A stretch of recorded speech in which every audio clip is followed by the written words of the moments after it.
이 세상을 살아가는 성도는 발은 땅에 붙이고 살지만 눈은 항상 하늘 본향을 바라보고 살아야 됩니다. 우리 성도가 결국 도달할 곳은 더 좋은 본향인 하늘나라이기 때문입니다.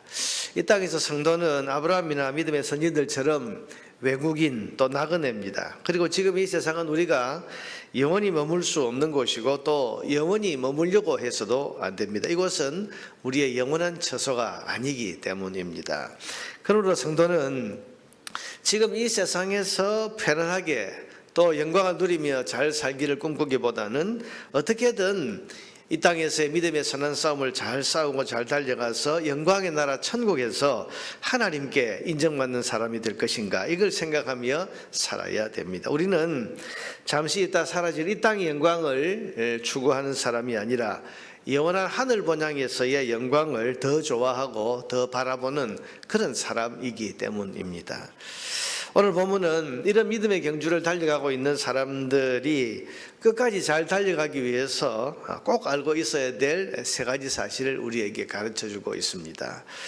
우리가 믿음의 경주를 잘 달려가기 위해서 꼭 기억해야 할 것이 뭐겠습니까? 첫째는 믿음의 경주를 잘 달리기 위해서는 예수님을 늘 바라보아야 됩니다. 2절에 보니까 믿음의 주요 또 온전하게 하시는 이인 예수를 바라보자. 1절 끝에 보면 우리 앞에 다가간 경주를 할 때에 2절에 믿음의 주요 또 온전하게 하시는 분인 예수를 바라보자. 그러면서 그는 그 앞에 있는 기쁨을 위하여 십자가를 참으사 부끄러움을 개의치 아니하시더니 하나님 보좌 우편에 앉으셨느니라. 십자가를 참으셨다는 내용을 거기에 말하고 있습니다. 왜 이 말씀을 하는가 하면 우리 믿음의 경주를 방해하는 것들이 있는데 그게 고난과 시련입니다. 여러분, 우리가 정말 믿음으로 잘 살고 싶고 정말 주님 잘 섬기는 믿음으로 그렇게 달려가고 싶은데 고난이나 시련이 와서 그것 때문에 걸리고 그것 때문에 뒤로 물러 앉아버린 경우가 많습니다. 그런데 예수님을 생각하라. 예수님께서는 십자가라고 하는 가장 큰 고난을 견디신 분이고 그래서 결국 하나님 보좌 우편에 앉는 영광을 얻으신 분입니다. 이 말씀을 지금 히브리서 기자는 하면서 성도는 시련과 고난을 만날 때에 예수님을 바라봐야 된다. 가장 큰 고난인 십자가를 참아내시면서 우리를 구원하신 그 예수님의 은혜를 생각하면서 믿음의 경주를 달려가야 되고 또 십자가를 견딘 이후에 부활과 승천과 하나님 보좌 우편에 앉는 영광을 얻으신 예수님을 바라보면서 우리도 고난과 시련 뒤에 하나님이 주실 영광이 있다는 사실을 바라보면서 그 시련과 고난을 이겨나갈 수 있어야 합니다. 고난 뒤에는 하나님이 주실 영광이 있다는 사실을 성도는 늘 기억해야 됩니다. 뭘 바라보면서? 예수님을 바라보면서. 십자가를 참으신 주님, 십자가를 순종하신 주님께서 결국은 부활, 승천, 하나님 보좌 우편에 앉으시는 영광, 그래서 빌립보서 2장의 말씀처럼 모든 무릎을 그 예수님 무릎에 꿇게 하시고 모든 만물이 그 예수님을 주님이라고 부르는 자리에 높이 오르셨다. 이 사실을 우리가 바라보면서 우리의 고난도 고난 뒤에 하나님 주실 영광이 반드시 있다. 예수님 바라보면서 그 믿음을 마음에 굳게 새기고 그렇게 달려나갈 때 우리가 믿음의 선한 경주를 끝까지 달려갈 수 있다고 그렇게 오늘 성경은 우리에게 가르쳐 주십니다. 자, 여러분, 성도는 언제나 주님 바라봐야 됩니다만 특별히 고난과 시련이 올 때에 주님을 더더욱 바라봐야 됩니다. 주님 십자가 뒤에 영광을 얻으셨다. 오늘 우리도 고난 뒤에 하나님 주실 영광이 있다. 이 믿음 가지고 믿음의 경주를 힘있게 달려가야 됩니다. 둘째로 믿음의 경주를 잘 달려가기 위해서는 고난과 시련에 담긴 의미를 잘 알고 있어야 됩니다. 이 고난과 시련이 우리를 죽이려는 거냐? 그게 아니라는 겁니다. 5절에서 7절에 보면 또 아들들에게 권하는 것 같이 너희에게 권면하신 말씀도 잊었도다. 일러서되 내 아들아 주의 경계하심을 경히 여기지 말며 그에게 꾸지람을 받을 때 낙심하지 말라. 하나님께서 너희에게 죄에 대해서 징계하실 때 그것 때문에 어떤 어려움을 겪을 때 그때 낙심하지 말아라. 그러면서 6절에 주께서 그 사랑하시는 자를 징계하시고, 하나님이 사랑하기 때문에 징계하시는 거다. 그가 받아들이시는 아들마다 채찍질하심이라 하였으니, 너희가 시련과 고난과 또 심지어는 죄로 인해서 매를 맞더라도 낙심하지 말아라, 그렇게 말씀합니다. 왜냐하면 하나님께서 사랑하는 자를 징계하시기 때문이다. 여러분, 우리에게 고난과 시련이 있고, 때로는 우리가 연약하고 범죄해서 죄를 지어서 하나님께 만든 매가 있습니다. 근데 이건 낙심할 일이 아니라는 거예요. 왜냐하면 여러분, 사탄은 멸망할 사람은 시험하지 않습니다. 구원받을 하나님 자녀이기 때문에 시험하고 유혹을 하는 겁니다. 그러니 우리에게 마귀의 시험과 유혹 또 고난이 우리에게 있다는 것은 우리가 하나님의 자녀이기 때문에 오는 것이니까, 고난과 시련이 올 때에 내가 하나님의 자녀가 맞구나, 내가 구원받은 하나님 백성이구나, 이렇게 생각해야 된다, 그렇게 지금 말하고 있고, 또 우리가 죄 때문에 하나님께 매를 맞을 때 하나님 나를 치시는구나, 그래서 나는 이제 하나님께 매를 맞았으니 이거 어쩔 수 없구나, 이러면 이렇게 하는 것이 아니라, 오늘 성경이 말씀하는 게 뭡니까? 사랑하는 아들이기 때문에 징계하는 거다. 여러분, 하나님께서 자녀가 아니라면 굳이 매를 드실 이유가 없습니다. 왜냐하면 세상 마지막에 다 심판하면 되기 때문에. 그래서 로마서 1장에 보면 내버려둔다. 구원받지 못한 백성은 하나님께서 그냥 죄를 짓더라도 엉망진창으로 살더라도 내버려둔다. 왜? 마지막에 심판할 거기 때문에. 그런데 자녀는 다릅니다.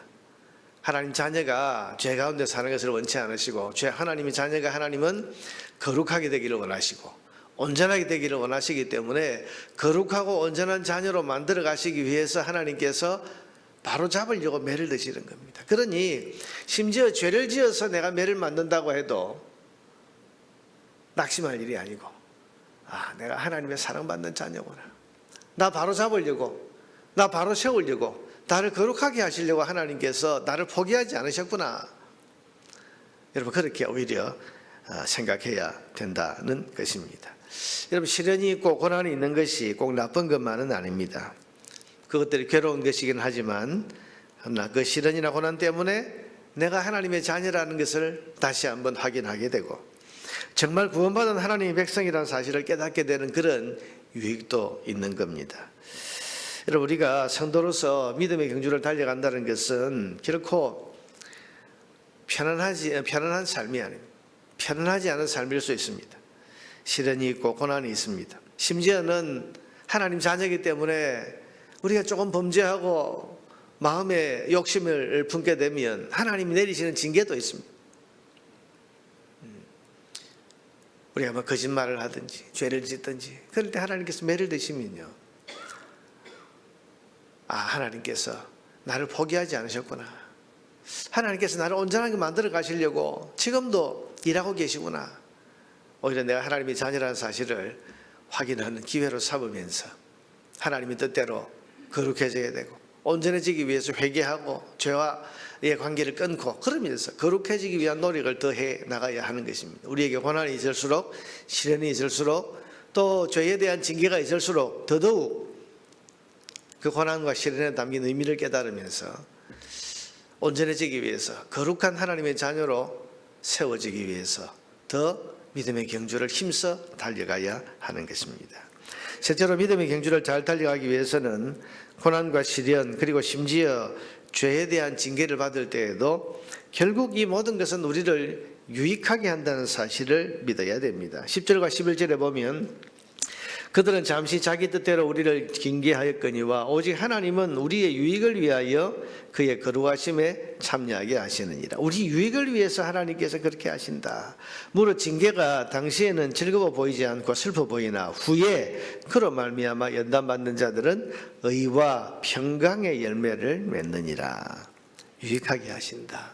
하나님은 자기 자녀인 우리의 모든 인생을 주관하고 섭리하십니다. 그래서 하나님 살아계시고 우리의 삶을 하나님이 이끌고 계시기 때문에 우리가 믿어야 될 것은 시험도 유익이 되고 고난도 유익이 되고 핍박도 심지어 축복이 되고 죄에 대한 징계까지도 합력해서 선이 되게 된다는 사실, 이 사실을 우리는 분명히 믿고 살아야 하는 것입니다.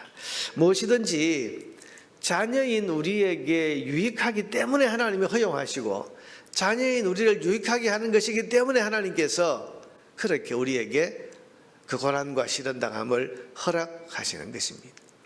유익하지 않으면 절대로 허용하지 않으신다. 우리가 이 믿음을 가져야 됩니다. 그러니 시련이나 고난에도 유익이 있습니다. 사랑의 매를 드실 때에도 반드시 하나님 주실 복이 기다리고 있습니다.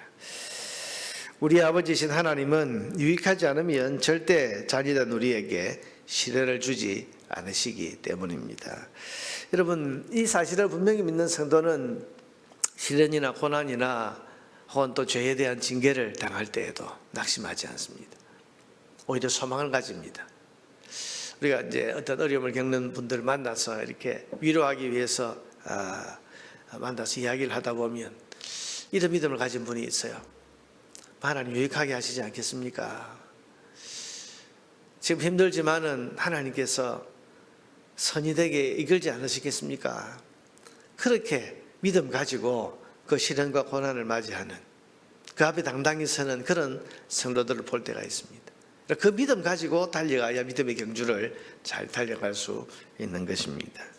여러분, 오늘 히브리서 기자는 이런 사실들을 이야기하면서 마지막 결론적으로 12절과 13절에 그러므로 이 진리를 믿음으로써 성도는 다시 힘을 내서 잠시 멈칫거렸던 믿음의 경주를 다시 달려가야 된다 권면합니다. 12절 13절 그러므로 피곤한 손과 연약한 무릎을 일으켜 세우고, 손이 피곤해졌어요. 왜? 고난 때문에, 시련 때문에 무릎이 연약해졌어요. 이 무릎이 연약해졌다는 것은 뭡니까? 여러분, 무릎이 연약해지면 잘 걸어가지를 못하죠. 그러니까 믿음의 경주를 달려가다가 지금 시련과 고난 때문에 또 죄에 대한 징계를 잠시 받아서 지금 더 달려가지 못하고 있는 이런 성도들에게 피곤한 손과 연약한 무릎을 이렇게 세워라, 그렇게 말하고, 너희 발을 위하여 곧은 길을 만들어 저는 다리로 하여금 어그러지지 않고 고침을 받게 하라. 그래서 너희가 지금 잠시 절뚝거리고 있는 그 믿음의 발걸음 바로 잡아서 곧은 길로 온전하게 걸어갈 수 있도록 그렇게 해라, 그렇게 권면을 하고 있는 겁니다. 여러분, 오늘 이 히브리서 12장 이 말씀을 통해서 주시는 이 교훈은 저와 여러분을 향해 주시는 하나님의 음성입니다. 결코 만만치 않은 이 땅에서의 나그네와 외국인 같은 삶을 살면서 하늘 본향을 향한 믿음의 경주를 우리가 결코 멈칫거리면 아닙니다. 십자가 고난을 견디고 하늘의 영광을 얻으신 예수님을 바라보면서 끝까지 인내하며 달려가야 됩니다. 시련이나 고난 때문에 낙심하지 말고 오히려 이런 것들이 내 구원의 확실함을 증거하는 것이고, 하나님이 나를 포기하지 않으셨다, 내가 하나님의 자녀로서 하나님 포기하신 그런 사람이 아니다 라고 하는 것을 확인하면서 더더욱 믿음의 경주를 힘써 달려가야 할 것입니다. 무엇보다도 만나게 되는 고난과 시련 힘들기는 하지만 하나님께서 결국 복이 되고 유익이 되게 하실 것이다 믿고 달려가야 됩니다. 그래서 우리 모두가 달려갈 길을 다 달리고 하늘 본향에 당도했을 때 하나님 주시는 칭찬과 상급과 면류관을 얻는 그런 주의 백성으로 승리할 수 있기를 주님의 이름으로 축복합니다.